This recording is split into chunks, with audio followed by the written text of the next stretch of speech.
Hi, welcome to daily update. इस class में हम द हिंदू और इंडियन एक्सप्रेस के जितने भी one liner type current affairs रहते हैं उन्हें कवर करने की कोशिश करते हैं।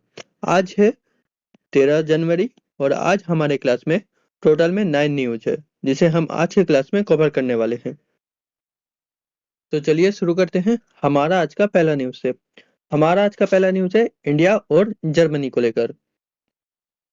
जर्मनी के जो चांसलर है फ्रेडरिक मार्च, वो अभी इंडिया विजिट पे आए हुए हैं। तो इसी में इंडिया और जर्मनी ने 19 पैक्ट साइन किए हैं। मतलब 19 सब्जेक्ट पे या फिर 19 सेक्टर पे इंडिया और जर्मनी ने कुछ डील साइन किए हैं। कौन कौन सा सेक्टर पे? डिफेंस पे, higher education, critical minerals, semiconductor ecosystem, dialogue मतलब इंडो पैसिफिक को लेकर, और visa free access to Indian passenger. कहां पर? जर्मनी में। ये सब एरिया में इंडिया और जर्मनी के बीच में कुछ डील साइन हुआ है। इसी में और भी बताया गया है इंडिया और जर्मनी का जो डिप्लोमेटिक रिलेशन है उसको 75 साल पूरा हो चुका है। तो इंडिया और जर्मनी का जो डिप्लोमेटिक रिलेशन है उसे 75 साल पूरा हो चुका है।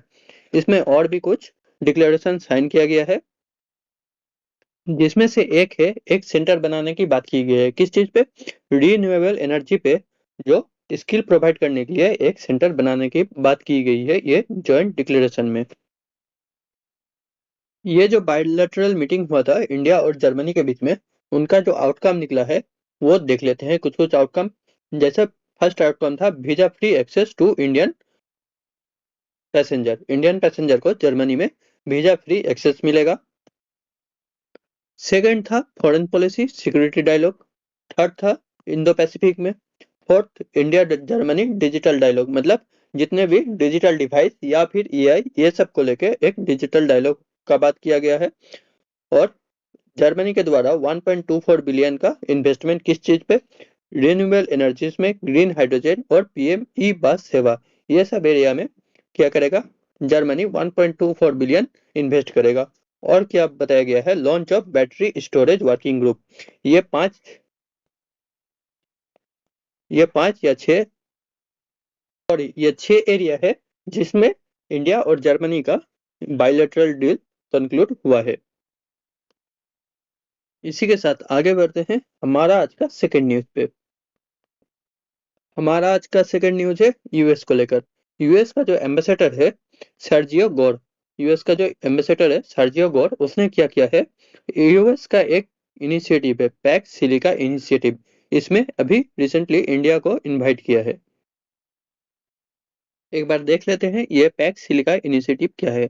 ये पैक्स सिलिका इनिशिएटिव है यूएस के द्वारा बनाया हुआ एक इनिशिएटिव जिसे लॉन्च किया गया था दिसंबर 2025 में। इसे लॉन्च किया गया था एआई और टेक्निकल सप्लाई चेन्स, मतलब क्रिटिकल मिनरल्स और सेमीकंडक्टर, ये सब को ध्यान में रखते हुए। और इसी के साथ और भी बताया गया था जितने भी फ्रेंडली और ट्रस्टेड कंट्रीज है उनको एक साथ आने की बात की गई थी, ताकि जो टेक्नोलॉजी से की टेक्नोलॉजी जैसे कि एआई, ये सबको क्या रखा जा सके, ये सबको सेफ और रिलायबल रखा जा सके। इसमें और भी देख लेते हैं कौन कौन कंट्रीज इस पैक्स सिलिका इनिशिएटिव का मेंबर है। Japan, South Korea, Singapore, Netherland, UK, Israel, UAE और ऑस्ट्रेलिया, ये सब कंट्रीज इंडिया के साथ साथ ये सब कंट्रीज भी क्या है? पैक्स सिलिका का एक मेंबर है। इंडिया को अभी इनवाइट किया गया है, नेक्स्ट मंथ में शायद इंडिया भी इसका मेंबर हो जाएगा। इसी के साथ आगे बढ़ते हैं हमारा आज का थर्ड न्यूज पे। हमारा आज का थर्ड न्यूज है इसरो को लेकर। रिसेंटली हमने अपने पिछले क्लास में पढ़ा था इसरो ने क्या किया है। इसरो ने एक रॉकेट लॉन्च किया है। कौन सा? PSLV-C62 मिशन इसे लॉन्च किया है। ये रॉकेट को लॉन्च किया था। और इसके साथ कौन सा सैटेलाइट लॉन्च किया गया था? EOS-N1 अर्थ ऑब्जर्वेशन सैटेलाइट, इसको लॉन्च किया गया था। तो आज का न्यूज में है जो ये सैटेलाइट फेल्ड हो गया है। इस रॉकेट को जिस ऑर्बिट में पहुंचना था वहां ये नहीं पहुंच सका है। और क्या हुआ है?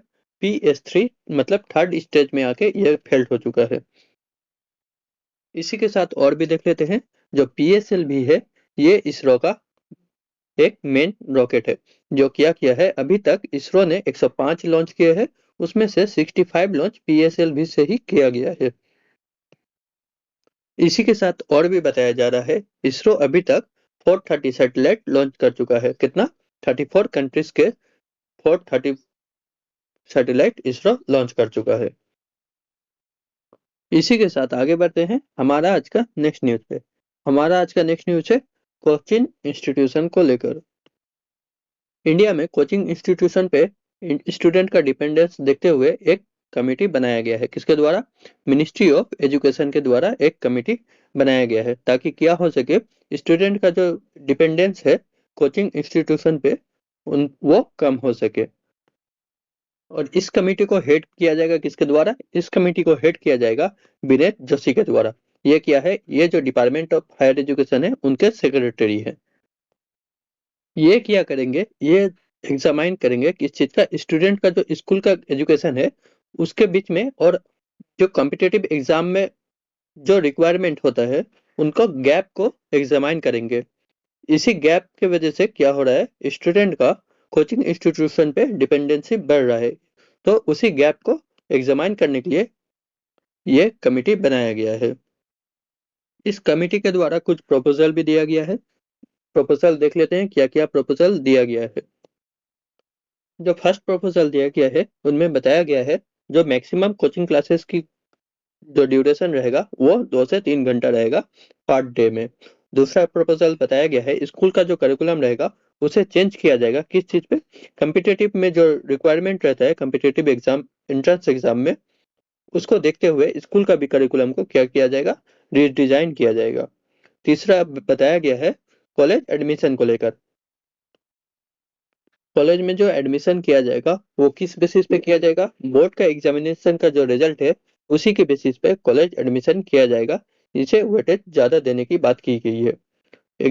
बोर्ड एग्जाम का रिजल्ट को ज्यादा वेटेज देने की बात की गई है कॉलेज एडमिशन में।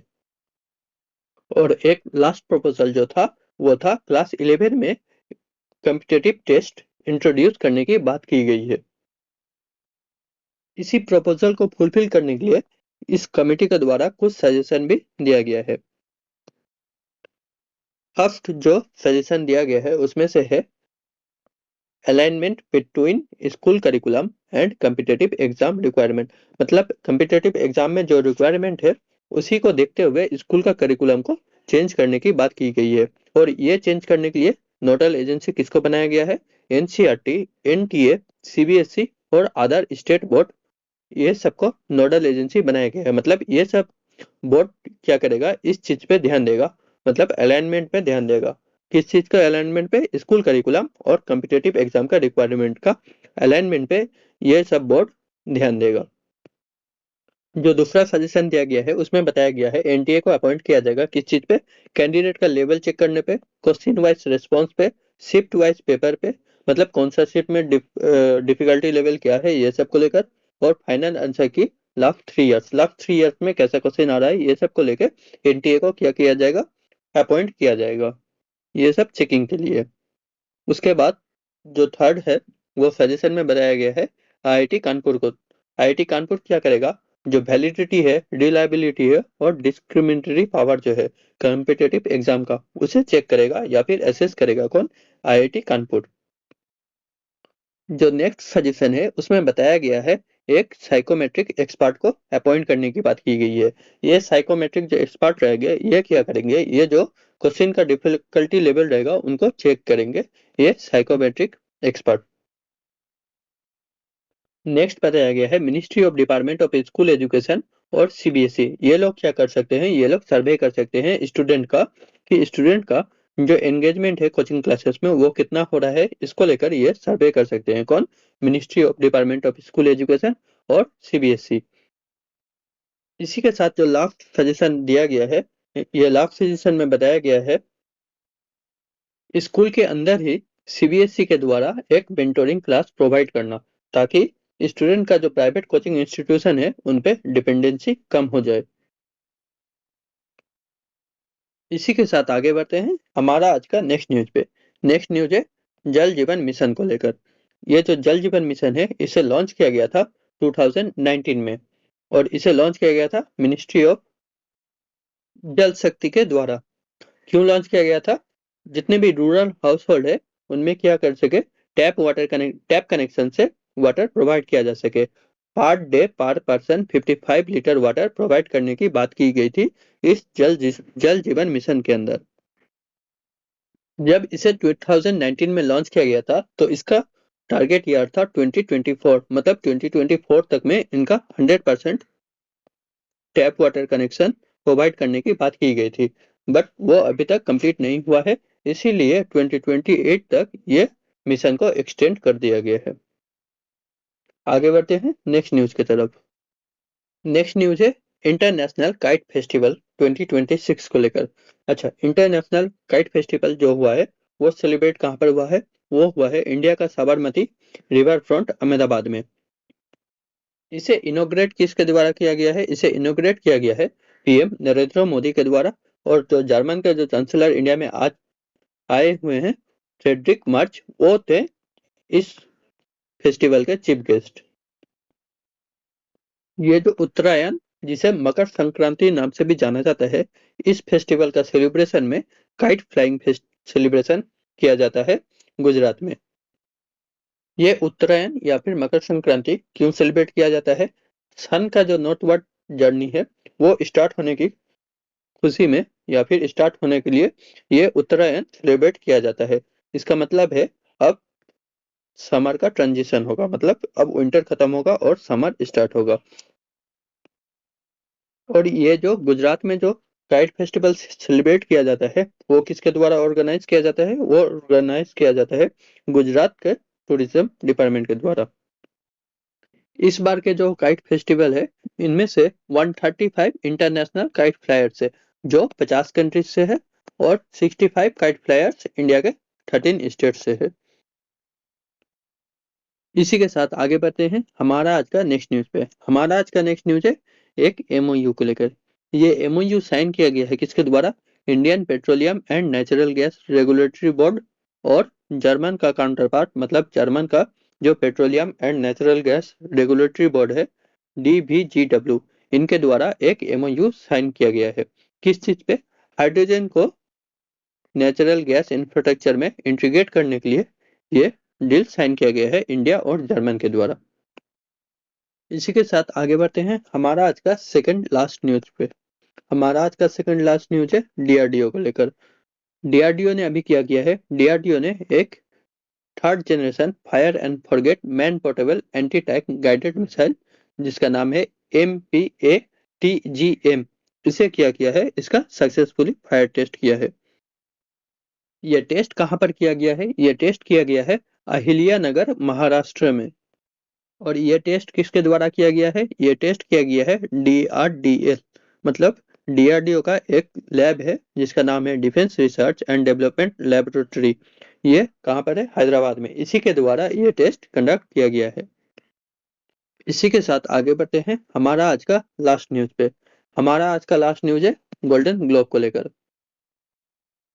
ये जो 2026 में गोल्डन ग्लोब दिया गया है ये था 83rd गोल्डन ग्लोब, और ये हेल्ड हुआ था कहाँ पर? मतलब इसे कंडक्ट किया गया था कैलिफोर्निया में। इसी में देख लेते हैं कौन सा पिक्चर को या फिर कौन से एक्टर को कौन सा अवार्ड मिला है। गोल्डन ग्लोब का जो बेस्ट मोशन पिक्चर है म्यूजिकल और कॉमेडी में, वो किसको मिला है? वन बैटल आफ्टर अनदर को। और बेस्ट पिक्चर जो है वो ड्रामा में किसको मिला है? हेमनेट को। और बेस्ट टेलीविजन सीरीज ड्रामा में किसको मिला है? द पीट को। और the best television series musical और कॉमेडी में मिला है किसको? द स्टूडियो को। मोशन पिक्चर में म्यूजिकल और कॉमेडी के लिए जो बेस्ट एक्टर अवार्ड मिला है वो किसको? वो मिला है टिमोथे सालामे को। कौन सा मूवी के लिए? मार्टी सुप्रीम मूवी के लिए। और जो बेस्ट एक्ट्रेस का अवार्ड मिला है मोशन पिक्चर में म्यूजिकल और कॉमेडी के लिए वो है रोस ब्राइन को। कौन सा फिल्म के लिए? If I had legs I would kick you. इस मूवी के लिए इनको ये बेस्ट एक्ट्रेस का अवार्ड दिया गया है। और बेस्ट एक्टर जो टेलीविजन सीरीज का ड्रामा में दिया गया है वो है नोआ वाइल को। कौन सा मूवी के लिए? द पीट के लिए, सॉरी वेब सीरीज के लिए।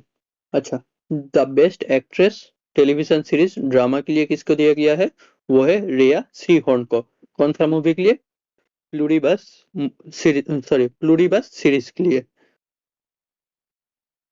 और best actor in television series musical और कॉमेडी के लिए किसको दिया गया है? सेथ रोगन को दिया गया है। कौन सा सीरीज के लिए? द स्टूडियो के लिए।